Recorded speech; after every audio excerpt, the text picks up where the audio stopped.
Quiero presentarle ahora a don Juan Casasus. Él es chileno, lleva muchos años trabajando. Vamos a arreglar esto. Eso. Lleva muchos años trabajando en lo que se ha denominado educación emocional. Él es filósofo en la Universidad de Notre Dame, Indiana, Estados Unidos, sociólogo de la Pontificia Universidad Católica de Chile y doctor en Sociología de la Educación en la Sorbonne de París. Autor de varios libros, los que se destacan: La escuela y la desigualdad, Educación, escritos crípticos y la educación del ser emocional. Dejamos con ustedes entonces a don Juan Casasus. Muchas gracias. Bueno, me hicieron un gran desafío al pedirme que hablara sobre la crisis de la educación y sus implicaciones. Y quisiera más o menos un enfoque analítico de por qué estamos en esto y cómo y dónde vamos y qué podría estar pasando y en el futuro próximo. Entonces, vamos a ver si descubro cómo se echa a andar esto. Claro, se va a ir deslizando de a poquitito en vez de diapositivas que van pasando.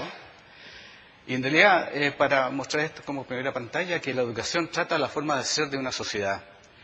Es decir, en alguna medida lo que ocurre en la educación es lo que está ocurriendo en la sociedad, y la sociedad futura tiene que ver con lo que está pasando en la educación ahora. Entonces, en el fondo, la educación debería ser una expresión del ser de una sociedad. Y una sociedad y una educación entra en crisis cuando pierde la conectividad con lo que está pasando, cuando pierde conectividad con las necesidades de las personas y la forma de ser de su época. Entonces, esta es como la concepción de crisis que quisiéramos como elaborar en esta ocasión.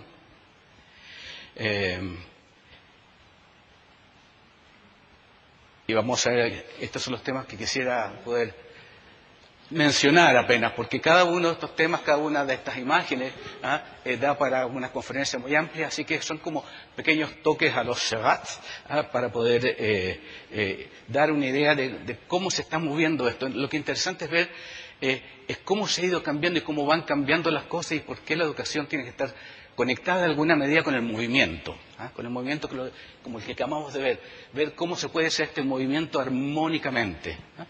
Y estos son los temas, una pequeña introducción, las revoluciones paradigmáticas y por qué persisten estas ideas. Y a modo de conclusión, un par de cositas de qué se puede hacer.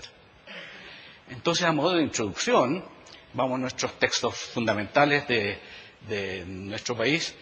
La Constitución, que dice: la educación tiene por objeto el pleno desarrollo de la persona en las distintas etapas de su vida. Eso es la Constitución.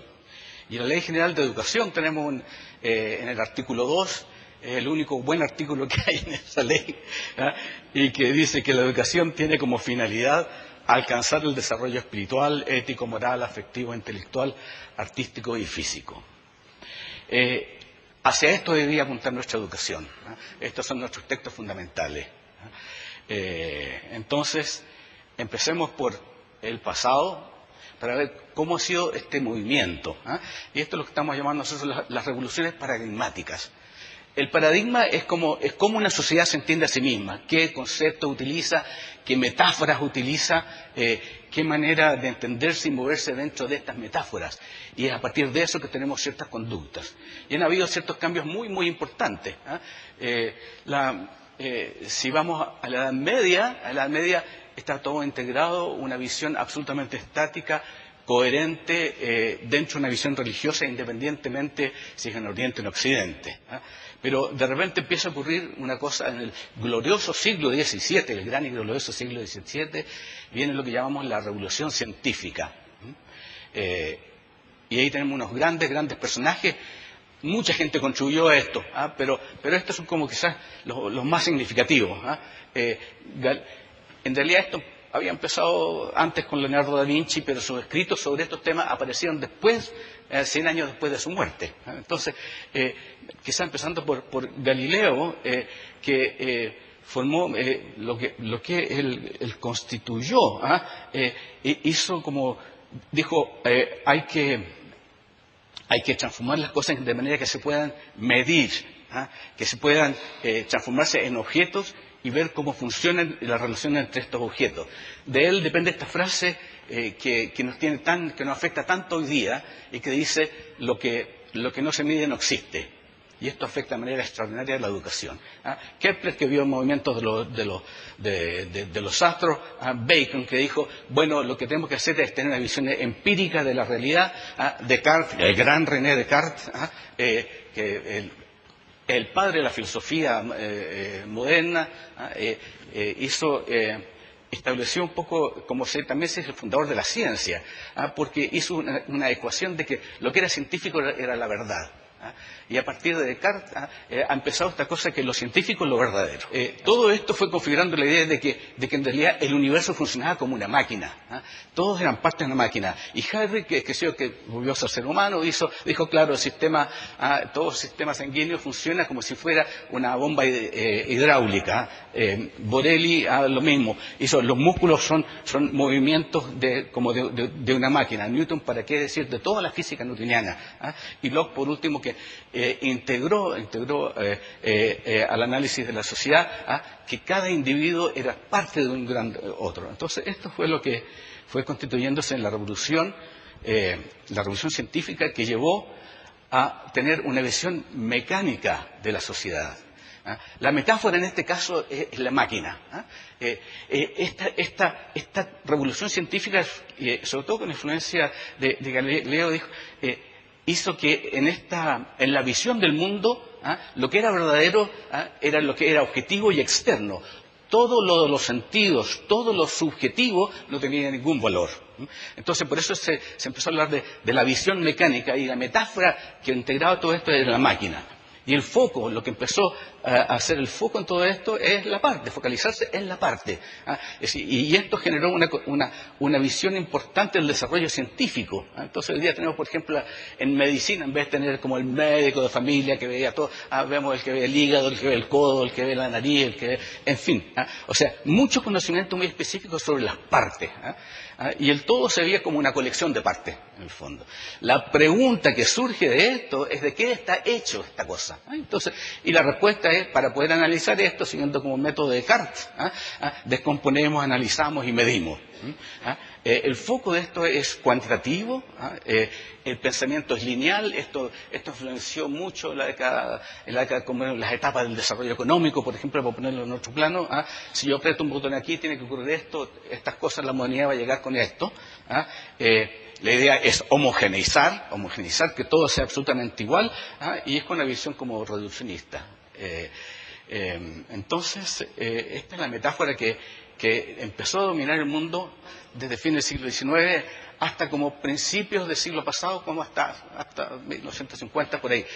En el fondo, tener una visión mecanicista, externa, objetiva, como de la realidad, y hacer política y actuar desde esa perspectiva, con este tipo de comportamiento. Lo interesante es que esto sí generó un desarrollo científico muy, muy importante, pero de a poco empezó a aparecer un nuevo paradigma, una nueva revolución, y es que en vez de pasar de considerar las partes, empezar a considerar la totalidad de una manera distinta.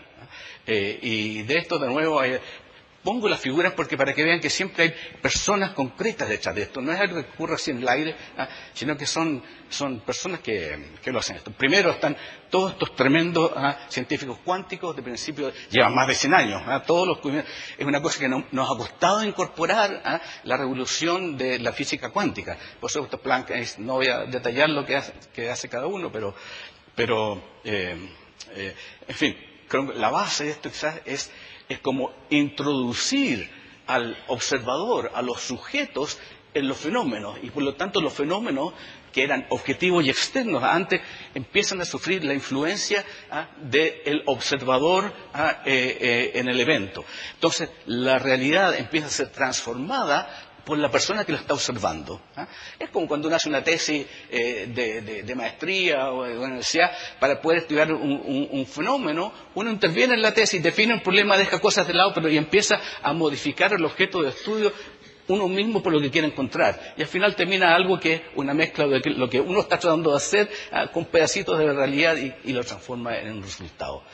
Pero no solamente los físicos cuánticos, sino que también esta Henderson, que fue como el primer biólogo de la biología orgánica, Weiner con la cibernética, Bertrand Amalfi con la teoría de sistemas, Ehrenfeld, que todo el mundo de la Gestalt, o sea, todo se entiende como en un contexto muy importante. Ehrenfeld tiene esta frase increíble que sirvió para esta nueva visión, que decía: el todo es más que las partes. El todo es más que la suma de las partes. Y esto es como bien interesante, porque si bien en la visión más mecánica el todo era la suma de partes, hoy hay como fenómenos emergentes que cuando se juntan, cuando interaccionan distintos objetos, aparece algo más, lo que se llama como el fenómeno emergente. Maturana con la autopoiesis y Varela y Morán con pensamiento complejo. Son algunas de las personas que intervinieron en este cambio de metáfora. Y que este cambio de metáfora tiene como varios nombres. Una es la visión orgánica, que es decir, pasar de una máquina a algo que está vivo, orgánico, que va creciendo. Otros hablan de la visión sistémica, otros hablan de visión ecológica profunda. Y en el fondo lo que interesa aquí son otro tipo de problemas. No son como los del periodo mecánico, donde son estructuras físicas muy jerarquizadas, sino que lo que interesa es ver los sistemas en interacción. El foco no es en la parte, sino que en el todo. Lo que interesa es la red. La pregunta no es de qué está compuesto, sino de cómo se relacionan las partes de la pregunta. Y que las respuestas son como identificar patrones, sintetizar, focalizar en la calidad. Los desarrollos son no lineales porque de repente ocurren aceleraciones, cambios, el desarrollo no sigue una línea como específica. Es diverso y hay una visión holística. Entonces, para verlo como más comparativamente, entre la visión mecánica, el paso de visión mecánica a visión orgánica es como entrar como en otro mundo. Esto ocurrió a partir de la mitad del siglo pasado. Hubieron 2-3 siglos y medio con la revolución industrial entre medio, que generaron grandes desarrollos, grandes progresos sobre la base de la visión mecánica, que fue extraordinariamente potente, pero muchos de los problemas que estaban planteados desde la visión mecánica dejaron de funcionar, y en la visión orgánica empezaron a encontrarse otras soluciones. Y al estar encontrando otras soluciones, empezó a aparecer otra manera de ver el mundo. Entonces, podemos decir que están coexistiendo y podemos reconocer en nosotros, pero también en las políticas públicas, sobre todo en las políticas públicas relacionadas con educación, la coexistencia de una visión muy mecánica y con la emergencia de una visión de carácter orgánico. Pero la cosa no para ahí. Ha emergido en este siglo XXI, entonces, una nueva visión que pasa como del todo al individuo. O sea, en vez de tener un foco en el todo, hay una descomposición del sistema. Y es lo que estamos viendo en Chile muy claramente. Hay un proceso de descomposición de los sistemas, o de las instituciones, para llamarlo de otra manera, que están siendo insuficientes para poder responder a las necesidades de las personas. Esto está ocurriendo en la sociedad, aunque no necesariamente en el sistema educativo. Para poner algunas de las personas que saben más relevante de todo esto es Bauman, que toda la moneda líquida, Derrida, que tiene todo este asunto de la deconstrucción de los sistemas, el Jung-Chung Han, que habla como de la dificultad de cada uno, Sloterdijk, Deleuze, Cohen, y todo Floridi, para decirlo que es como el adalid de la nueva filosofía, la filosofía de la información. Y esto está dando como otra visión que se está instalando, que podría llamarse la visión líquida o la visión de la información, que es otra manera de ver el mundo. Es decir, que es un mundo sin límite, que no tiene forma, que está constantemente armándose y desarmando. El foco, el eje de todo esto son los individuos y su búsqueda de identidad, cada uno de nosotros buscando su identidad con el consumismo, con el consumo, las zapatillas Nike, que sea lo que sea, los Mac, se funciona, lo que interesa es la conexión y la desconexión, O sea, conectarse y desconectarse. La pregunta que se me hace es ¿cuál es el próximo cambio? ¿Y qué está produciendo? El próximo cambio lo que está haciendo es desecho. La idea es poder sintonizar, estar focalizado con lo nuevo, estar en una dinámica multilineal, que lo importante es el ser único, ese que soy yo, y que todo esto está cambiando constantemente, es pura fluidez. Entonces, como para ver una visión más o menos sintética de estas revoluciones paradigmáticas, vemos un poco la coexistencia difícil, compleja, de tres sistemas, uno que ya no está funcionando, pero sin embargo opera con poder, que es la visión mecánica de la sociedad, la metáfora de la máquina, la visión orgánica, que el foco como en los sistemas, en este desarrollo orgánico que se está moviendo, y finalmente esta visión líquida que crea y destruye constantemente. Ahora, esto no es anodino, según uno esté en una u otra metáfora en su persona. Hay un tipo de pensamiento que es propio de cada una de estas metáforas. Por ejemplo, el tipo de pensamiento desde la metáfora mecánica es un pensamiento parcial, racionalista, es analítico, es lineal.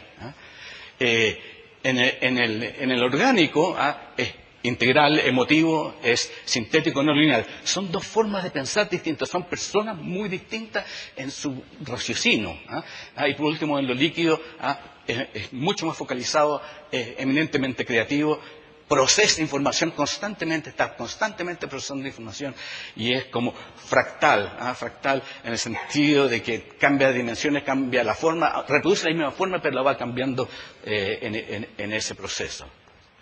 Pero también se presenta, el tipo de persona, para poder ejemplificarlo, si alguien vio la película Avatar, el mecánico corresponde a esta empresa que quería sacar de todas maneras lo que fuera la energía, aunque eso costara destruir el planeta, y se enfrentó con un grupo orgánico, que son los Naiva, que estaban tratando de defender la integridad del planeta, y finalmente el mundo líquido, que está como en otra, está en el smartphone y con su creador, Steve Jobs, focalizado, creativo, procesador fractal. Pero no solamente el pensamiento, sino que los valores son distintos. Los valores, según el paradigma en el cual uno está instalado, son distintos. El mecánico fragmentado son partes, es expansivo, no hay límite a esto. Entonces, al ver la educación como una fábrica, lo que hace es trasladar el eje desde la educación a la administración. Y es algo que está ocurriendo e instalándose. La Ley General de Educación tiene este magnífico artículo 2 sobre la finalidad de la educación, después lo descompone un poquito más, y después es pura gestión, y gestión a través del CIMSE, de la medición, de transformar esto más que en un proceso de educación, en un proceso de administración. Y el resultado de esto, lamentablemente, que al final los niños desaparecen de la película en este asunto. Y eso está hablando del periodo. Entonces, ¿por qué persisten estas dos ideas? ¿Por qué han persistido estas dos ideas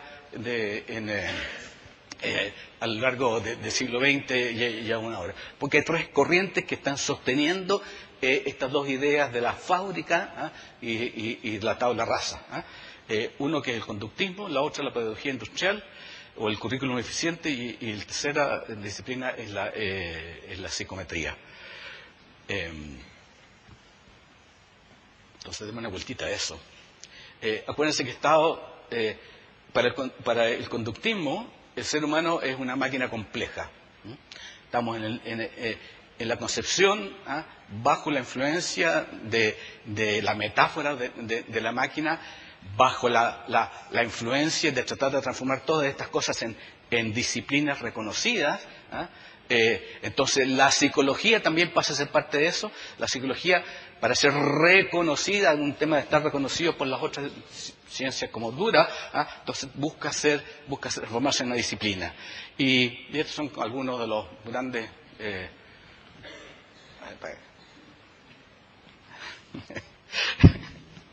de los grandes conductistas. Pavlov, y aquí ya, es que esto tenía movimientos, era que increíble, era como una euritmia, pero pero no. Es una máquina. Es una máquina. El conductismo, como dice, tiene foco en la conducta. Y, qué sé yo, Pablo, con su perrito, ese perro real, laica real, desarrolla la ley de reflejo condicional con las campanitas y el alimento. Thorndike generó toda la ley de efecto y la forma de aprendizaje de la teoría del conexionismo. Thorndike fue un personaje muy Edward Thorndike, fue muy importante, muy reconocido en su época. Es también el antecesor de la medición en educación. La teoría del conexionismo es como estudiar cómo iban aprendiendo los animales. Sostenía que los animales no aprendían, sino que generaban conductas a partir de prueba, error y prueba, error y prueba. Entonces tiene esa caja del gato, donde el gato cuando hacía así, se abría una puertecita, podía salir. Ahí si no hacía eso, entonces finalmente hacía eso y podía salir. El otro es Watson, que fue el que acuñó el término de conductismo y se especializó en sus técnicas la idea era modificar la conducta de las personas. Y la técnica que él usaba era personal de modificar la conducta. Pura manipulación. Ahí él decía, yo puedo transformar en un médico a cualquier persona, alguien que sea un ladrón, un sinvergüenza, lo que sea, lo puedo transformar en un personaje social, a través de manipulación emocional de las personas. Y finalmente, quizá el más grande y el enemigo principal también, Skinner, que desarrolla comportamiento operativo y refuerzo positivo y negativo. Todos los que están aquí, que han ido a estudiar pedagogía, saben exactamente del impacto que ha tenido Skinner en la educación chilena. Y sabemos que independientemente de que todos sabemos que los seres humanos aprendemos constructivamente, la práctica es siempre conductista. Es como si fuéramos no humanos, sino que otra cosa. Lo que se llama la pedagogía industrial, que era la otra corriente. Uno, el conductismo. Han habido variaciones en el conductismo, han hecho intentos el cognitivismo como que ha ido modificando esto, pero está en la base, está en la base. La otra era la idea de poder hacer del currículum también una disciplina, una ciencia. Y el principal personaje en este es Bobbitt, que puesto dentro de la perspectiva de la educación en el mundo industrial y incorporar la revolución industrial a la escuela, desarrollaba un currículum con las actividades del mundo laboral. Esto fue hace como 100 años más o menos, 90 años más o menos, Franklin Bobbitt, y su preocupación era enseñar en la escuela, organizar la educación en función de las tareas que las personas tenían que cumplir en el área laboral, y él abogaba por la idea de que las mujeres no fueran a la escuela, porque en realidad el mundo laboral en esa época no tenía mucho que ver. Y es impresionante, o sea, esto para hacer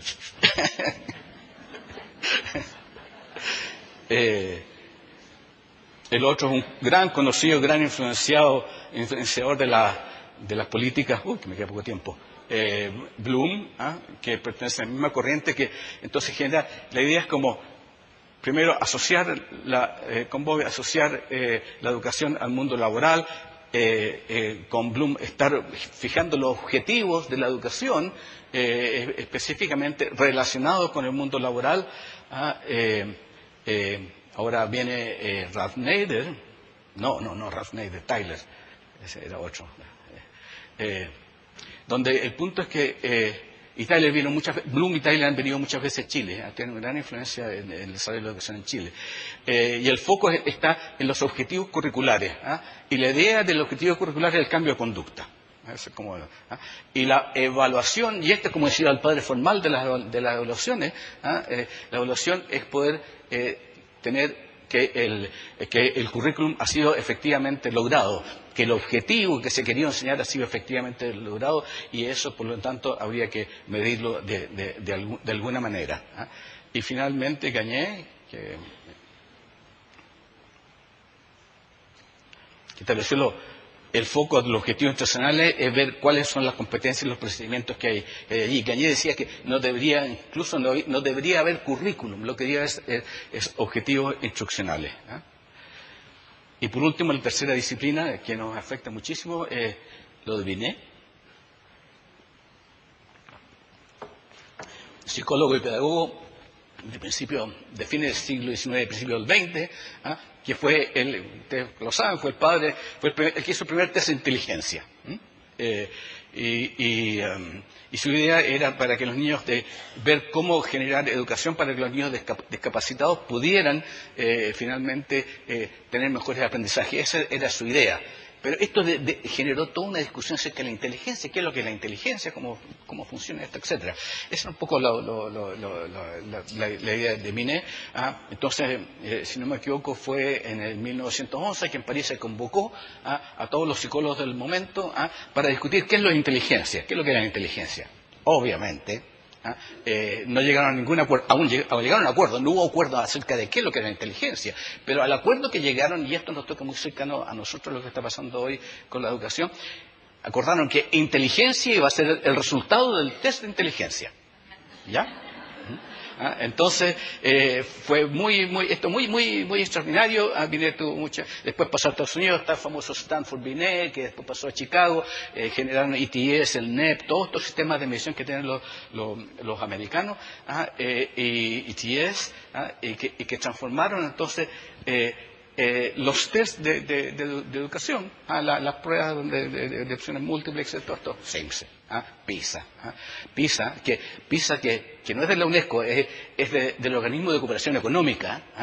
Las pruebas del PISA, que son las que la OCDE es realmente el Ministerio de Educación del mundo, porque en Chile, que está muy miembro de la OCDE, cuando habla de educación y cómo nos está yendo en educación, bueno, nos está yendo bien o mal en el PISA.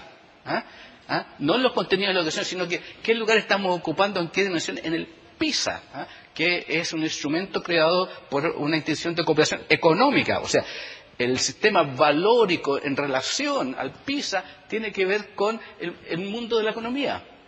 No tiene que ver con un mundo líquido ni orgánico. Es que tenían una lista, que no la podía repetir aquí, de los efectos que tiene la persistencia de la metáfora de la máquina, de esta visión de pedagogía industrial en la educación. A ver si me acuerdo de alguno de ellos. Uno, que hay una tergiversación de las finalidades de la educación. El sistema de gestión del sistema educativo chileno, que hace que lo importante, que dice que lo importante es lo que mide, Galileo, lo que importante es lo que se mide y lo que no se mide no existe. Lo que se mide no es el desarrollo pleno de las personas, sino que el porcentaje de conocimiento, con suerte, de algunas de las disciplinas. Entonces, el foco ha sido como enfocarse en las disciplinas y olvidarse esta función del desarrollo pleno de la persona que está definido en 7 categorías. Entonces, en la práctica, el estar atrapados a una metáfora de la mecánica en la aplicación a la educación en día, uno de los resultados, y el más serio creo que es la tergiversación de las finalidades de la educación en Chile, y no se están siguiendo las orientaciones principales. Otras de ellas es que la desigualdad social no sea, que era la idea, que la desigualdad social se ha mantenido, prácticamente no se ha movido. Entonces, algunas de las ideas que habría que ver es cómo, qué se puede hacer para reducir la desigualdad social, que tiene que ver con este mundo líquido donde todo el individuo... Y en eso hay una cantidad de cosas que sí se pueden hacer, que se han investigado. Hay estudios de seguimiento de más de 70 años, con 35.000 personas, ¿sí? Los han seguido. Y lo que ha hecho la diferencia y que ha podido reducir, donde se han aplicado las distancias sociales en un 50%, como esta es un promedio, pero en un 50%, es la relación de los padres con los hijos. Que les cuenten, que mantengan altura de miras con ellos, que tengan una una capacidad de escucharlos, que no buscar castigarlos cuando ocurre algo que ellos no están de acuerdo, sino que tratar de entender por qué ocurrió aquello que ocurrió. Cuando en vez de tener la primera reacción de castigar, buscar de por qué ocurrió esto y qué es lo que yo quiero enseñarles sobre esto. En vez de tener el reflejo mecánico inmediato de castigar. Entonces, la relación de los padres con los niños, el tipo de relación de padres con los niños ha tenido como efecto global, cuando se ha hecho bien, cuando se sigue como ciertas relaciones de tratar a los niños como seres humanos chiquititos, así, pero humanos. Esto ha permitido superar las deficiencias y las carencias de un nacimiento en un lugar donde no hay muchos recursos. Un tercer efecto de esta visión de la máquina y de esta aplicación de estos tres mecanismos es que desde 1990 hasta ahora se han sextuplicado los presupuestos de educación. Se ha invertido en educación enormemente, claro, porque ha dicho el futuro depende de lo que ocurre en el mundo de la educación y los aprendizajes. No ha habido ni un progreso en los aprendizajes. La gente no está aprendiendo. Es un problema serio. No están aprendiendo, a pesar de todo, a pesar de toda la inteligencia, a pesar de todos los planteamientos que vienen de esta visión, de esta metáfora mecánica. Esa inspiración no está permitiendo que los niños aprendan. Hay un fenómeno muy serio. Los aprendizajes a lo largo de las series históricas de Simpson han estado parejitos. O sea, subieron un poquito, bajan un poquitito, a lo largo no ha habido. Entonces hay, en el fondo, este desfase el movimiento de la sociedad con las metáforas que tienen los sistemas está generando muchas dificultades. Habían como más listas, más elementos, pero ya no me acuerdo de hacerlo.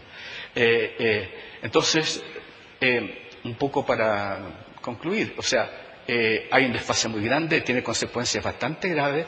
La sociedad está cambiando a un ritmo muy rápido y la crisis consiste en poder volver a conectar el sistema educativo con el modo de ser de la sociedad. ¿Y cómo conectándola? ¿Cómo conectarla? Es poder considerar al ser humano como un ser humano integral. Lo que dice la enseñanza, porque el foco de la educación ha sido exclusivamente el desarrollo de la racionalidad, que esto viene por ahí del siglo XIX. Foco de la racionalidad, afuera el cuerpo, afuera las emociones.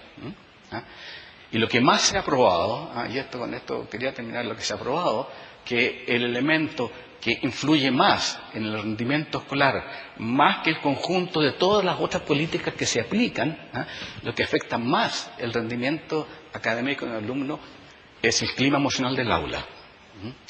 Es el tipo de vínculo que hay entre los profesores y los alumnos, tipo de vínculos que hay entre los alumnos y esta cosa como que el todo más que las partes, el clima que emerge de esta doble vinculación, esta cosa sutil.